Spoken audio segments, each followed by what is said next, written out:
శ్రీ వెంకటేశ్వర స్వామి ప్రధాన ఆలయానికి ఉత్తరం వైపున 1 కిలోమీటర్ దూరంలో చక్రతీర్థం వద్ద సహజ సిద్ధంగా ఏర్పడిన శిలాతోరణం ఉంది. ఈ శిలాతోరణం యొక్క కొలతలు 8 మీటర్ల వెడల్పు, 3 మీటర్ల ఎత్తు.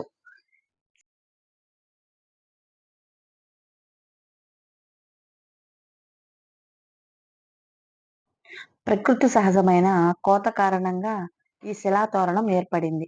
ఈ తోరణాన్ని ఆదిశేషుడు శంకుచక్ర రూపంగా భావిస్తారు. ఈ తోరణం ఎత్తు వెంకటేశ్వర స్వామి విగ్రహం ఎత్తులో సమానంగా ఉంటుందని భావిస్తారు. విష్ణుమూర్తి వెంకటేశ్వరునిగా వెలసేందుకు కొండపైకి దిగినప్పుడు తొలి అడుగు శ్రీవారి పాదాల వద్ద, రెండవ అడుగు తోరణం వద్ద, మూడవ అడుగు ఇప్పుడు మూల విరాట్టు ఉన్న చోట ఉంచాడని భక్తుల యొక్క విశ్వాసం. ఈ శిలాతోరణం ఆనుకొని ఒక ఉద్యానవనం ఉంది. ఈ ఉద్యానవనంలో ఎంతో అందమైన, ఆకర్షణీయమైన దేవతామూర్తుల విగ్రహాలు ఎన్నో ఉన్నాయి.